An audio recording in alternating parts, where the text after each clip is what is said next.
당신이 믿어온 모든 건강 상식이 당신의 생명을 단축시키고 있다면 어떨까요? 의학계의 충격적인 연구 결과 70대 이후 정기 건강검진이 오히려 우리 생명을 위협한다는 사실이 밝혀졌습니다. 지금 이 순간에도 수많은 노인들이 불필요한 검사와 시술로 고통받고 있습니다. 하버드 의대 연구팀은 과잉 진단이 노년의 삶을 어떻게 파괴하는지 밝혀냈습니다. 오늘 당신의 미래를 바꿀 노후 건강의 진실을 공개합니다. 병원에서 알려주지 않는, 그러나 당신이 반드시 알아야 할 건강의 비밀. 더 오래, 더 행복하게 살기 위한 선택은 여러분의 몫입니다. 오늘 영상을 끝까지 보시면 진정한 노년 건강의 비밀과 불필요한 의료비, 지출을 줄이는 방법을 알게 됩니다. 당신의 인생은 불안과 고통에서 벗어나 활기차고 자유로운 노년을 맞이하게 될 것입니다. 이걸 모르면 당신의 인생은 끝없는 검사와 약물, 불필요한 시술의 악순환에 빠져 삶의 질이 급격히 떨어지게 됩니다. 시작하기 전 구독과 좋아요는 무료입니다. 지금 시작합니다. 노년기 건강에 관한 이야기를 나누고 싶습니다. 특히 우리가 당연하게 생각했던 정기 건강검진에 대한 새로운 시각을 살펴보려 합니다. 충격적인 진실. 건강 검진이 생명을 단축시킨다? 매년 건강검진을 받아야 건강하게 오래 산다. 우리는 이런 말을 당연하게 받아들여 왔습니다. 하지만 하버드 의대의 최근 연구 결과는 이런 통념을 뒤집고 있습니다. 특히 70대 이후 노년층에게는 잦은 건강 검진이 오히려 불안과 고통을 유발하고 심지어 생명을 단축시킬 수 있다는 충격적인 사실이 밝혀졌습니다. 저는 강남구에 사는 이형준 75세입니다. 제 경험을 나누고 싶습니다. 은퇴 후에 건강이 최우선이라고 생각했어요. 그래서 6개월마다 꼬박꼬박 종합검진을 받았죠. 작년 검진에서 폐에 작은 음영이 발견됐다는 말에 얼마나 불안했는지 모릅니다. 추가 검사를 받았고 결국 조직검사까지 했어요. 다행히 암은 아니었지만 그 과정에서 폐에 감염이 생겨 3개월 동안 항생제를 복용했습니다. 지금 생각해보면 그 검사가 필요했는지 의문이에요. 오히려 그 검사 때문에 건강이 더 나빠진 것 같아요. 처음에는 이것이 단순한 불운이라고 생각했습니다. 하지만 같은 경험을 한 사람들을 만나면서 이것이 단순한 우연이 아니라는 것을 깨달았습니다. 의학계에서는 이를 과잉 진단과 과잉 치료라고 부릅니다. 특히 노년층에게 이런 현상이 두드러지게 나타나고 있습니다. 미국 뇌과학회는 최근 70세 이상 노인들의 무증상 건강검진의 효용성에 대해 재고할 것을 권고했습니다. 왜냐하면 검진으로 발견된 이상 소견 중 상당수가 실제 삶의 질이나 수명에 영향을 미치지 않는 가성 질환이기 때문입니다. 하지만 일단 발견되면 불필요한 치료와 검사가 이어지고 이 과정에서 오히려 건강이 악화되는 사례가 많다는 것입니다. 과잉 진단과 치료에 더 많은 전문가들은 불필요한 검사가 야기하는 문제점을 지적합니다. 검사로 인한 불필요한 조직검사, 감염, 약물 부작용 등 실질적인 피해 사례들이 계속해서 보고되고 있습니다. 서초구에 사는 이미영 씨 68세의 사례를 들어보았습니다. 단순한 건강검진에서 갑상선에 낭종이 발견됐어요. 의사는 아마도 문제없을 것이라고 했지만 확인을 위해 조직검사를 권했죠. 그 후로 갑상선 기능이 저하되어 평생 약을 먹어야 하는 상황이 됐습니다. 지금 와서 생각해보면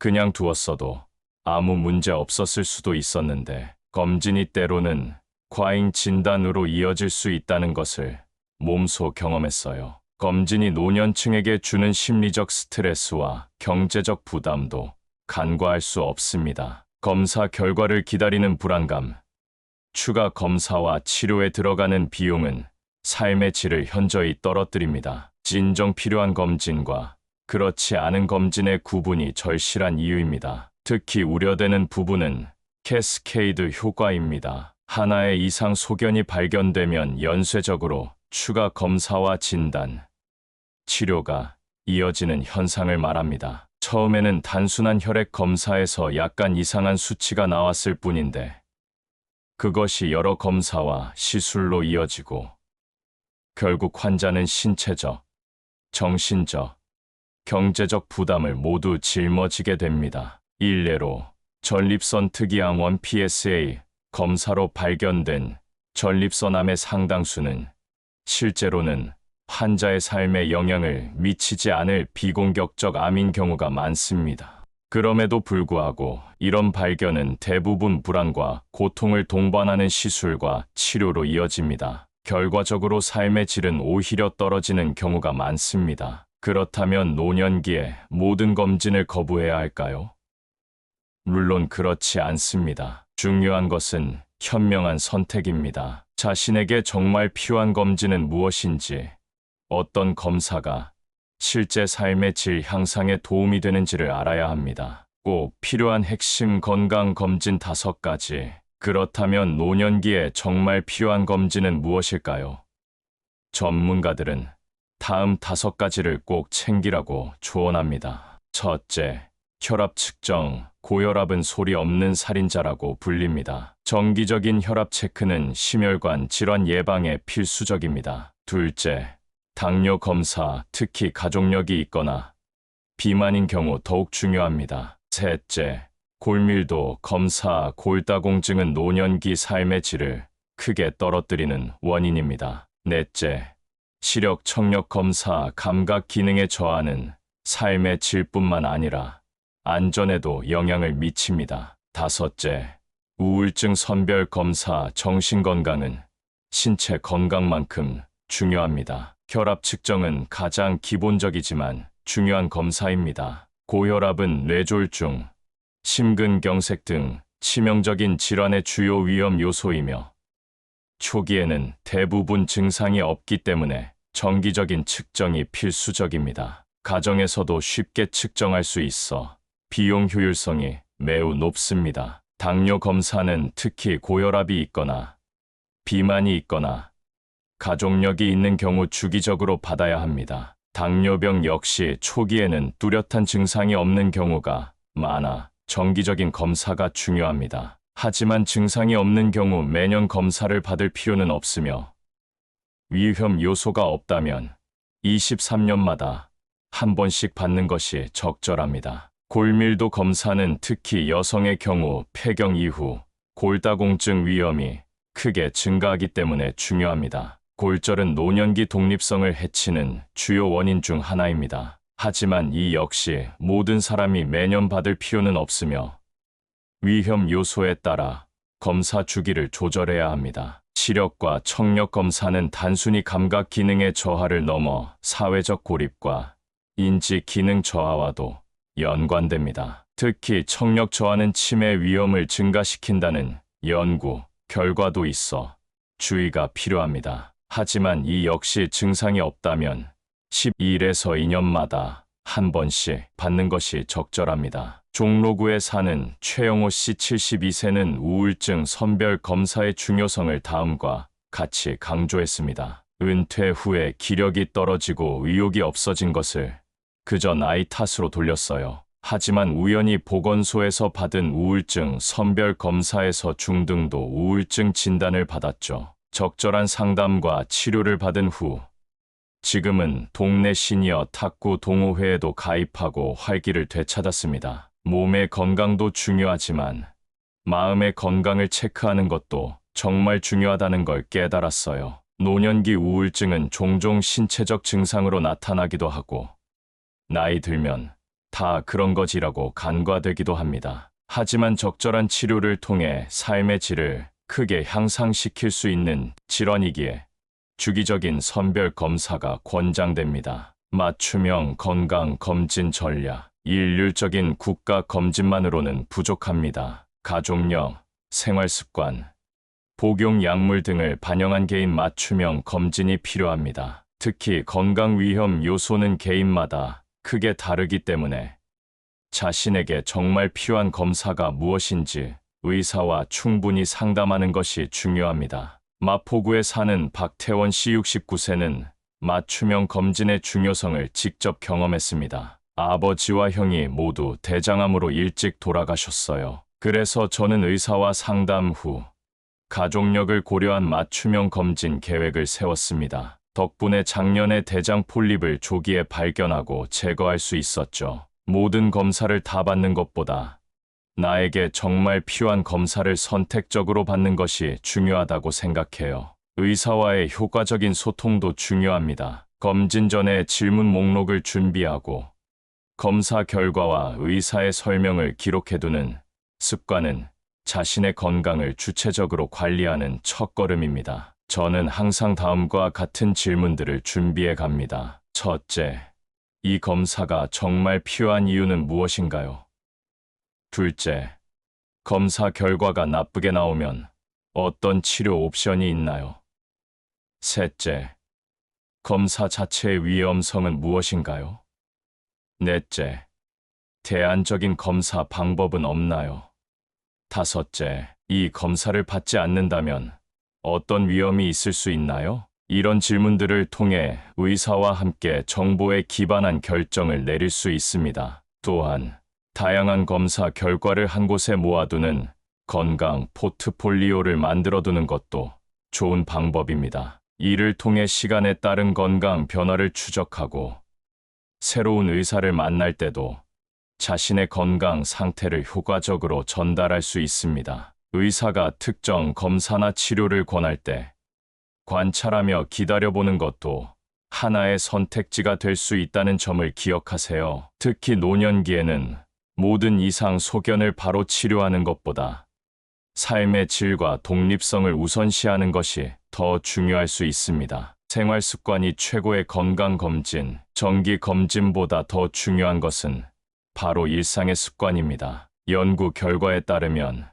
건강한 생활 습관은 어떤 의학적 검사나 치료보다 효과적인 예방약이라고 합니다. 용산구에 사는 정미숙 씨 77세의 사례는 생활 습관의 중요성을 잘 보여줍니다. 저는 매일 아침 6시에 일어나 동네 한 바퀴를 돌고 주 3회는 수영장에서 아쿠아로빅을 합니다. 또 일주일에 2번은 친구들과 만나 차를 마시며 대화를 나눠요. 병원은 1년에 1번, 운동은 매일 한다는 원칙을 지키고 있죠. 남편을 일찍 여의고 혼자 살지만 이런 규칙적인 생활 덕분에 약한 알 없이 건강하게 지내고 있어요. 전문가들이 권장하는 노년기 건강 습관은 다음과 같습니다. 첫째, 규칙적인 신체 활동, 매일 30분 이상의 중등도 운동이 이상적입니다. 걷기, 수영, 자전거, 타기 등이 관절에 부담을 덜 주면서도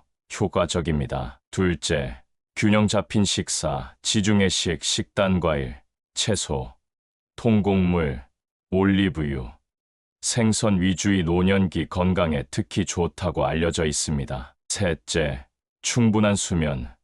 노년기에도 7에서 8시간의 양질의 수면이 필요합니다. 수면 중 뇌의 독소가 제거되고 기억이 강화됩니다. 넷째, 사회적 관계 유지, 친구, 가족과의 관계는 정신 건강뿐만 아니라 전반적인 건강에도 큰 영향을 미칩니다. 다섯째, 인지적 자극, 새로운 것을 배우고 퍼즐을 풀고 독서를 하는 등의 활동은 뇌 건강을 유지하는 데 도움이 됩니다. 생활 습관의 변화는 당장 눈에 보이는 효과가 없어 중요성을 간과하기 쉽습니다. 하지만 장기적으로 보면 건강한 생활 습관은 어떤 의학적 개입보다 삶의 질과 수명에 큰 영향을 미칩니다. 특히 주목할 점은 생활 습관 개선이 여러 질환을 동시에 예방하고 관리할 수 있다는 것입니다. 예를 들어 규칙적인 운동은 심혈관 질환,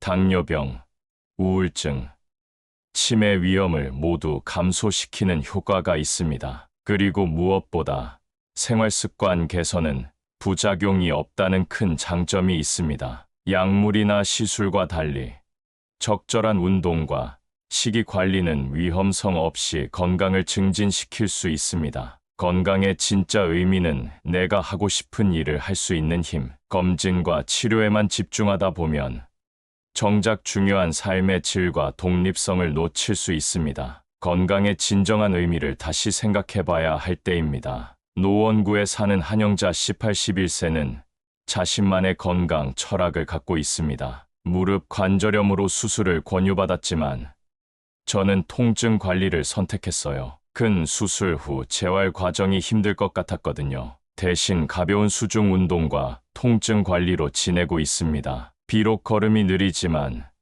제가 좋아하는 손주들과의 시간, 동네 도서관에서의 봉사활동을 계속할 수 있어 행복해요. 건강이란 단순히 질병이 없는 상태가 아니라 내가 하고 싶은 일을 할 수 있는 힘이라고 생각합니다. 세계보건기구 WHO는 건강이란 단순히 질병이 없는 상태가 아니라 신체적, 정신적, 사회적으로 풍요로운 상태라고 정의합니다. 이 말처럼 노년의 건강은 병원 검진표의 수치로만 판단할 수 없는 복합적인 개념입니다. 노인 친화적 의료를 연구하는 전문가들은 수명 연장보다 기능적 삶의 질 향상에 초점을 맞추는 것이 중요하다고 지적합니다. 특히 노년기에는 모든 병을 고치는 것이 아니라 자신이 가치 있게 여기는 활동을 계속할 수 있는 기능을 유지하는 것에 우선순위를 두어야 합니다. 이를 위해서는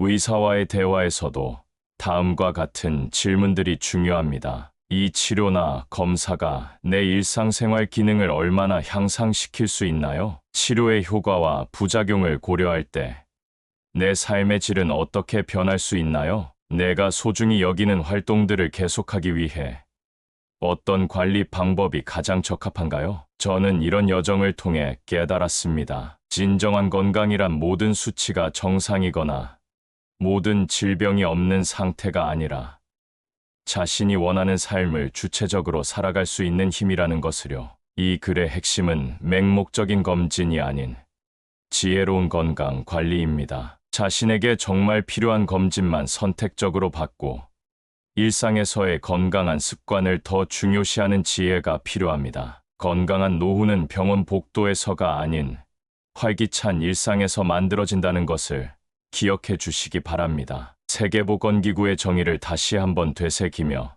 이 글을 마칩니다. 건강이란 단순히 질병이 없는 상태가 아니라 신체적, 정신적, 사회적으로 풍요로운 상태이다. 당신의 삶이 이 모든 면에서 풍요롭기를 진심으로 바랍니다. 이 영상이 도움이 되셨다면 구독과 좋아요, 알림 설정을 꼭 해주세요. 좋은 일이 생길 겁니다. 댓글로 여러분의 생각과 경험도 함께 나눠주세요. 감사합니다.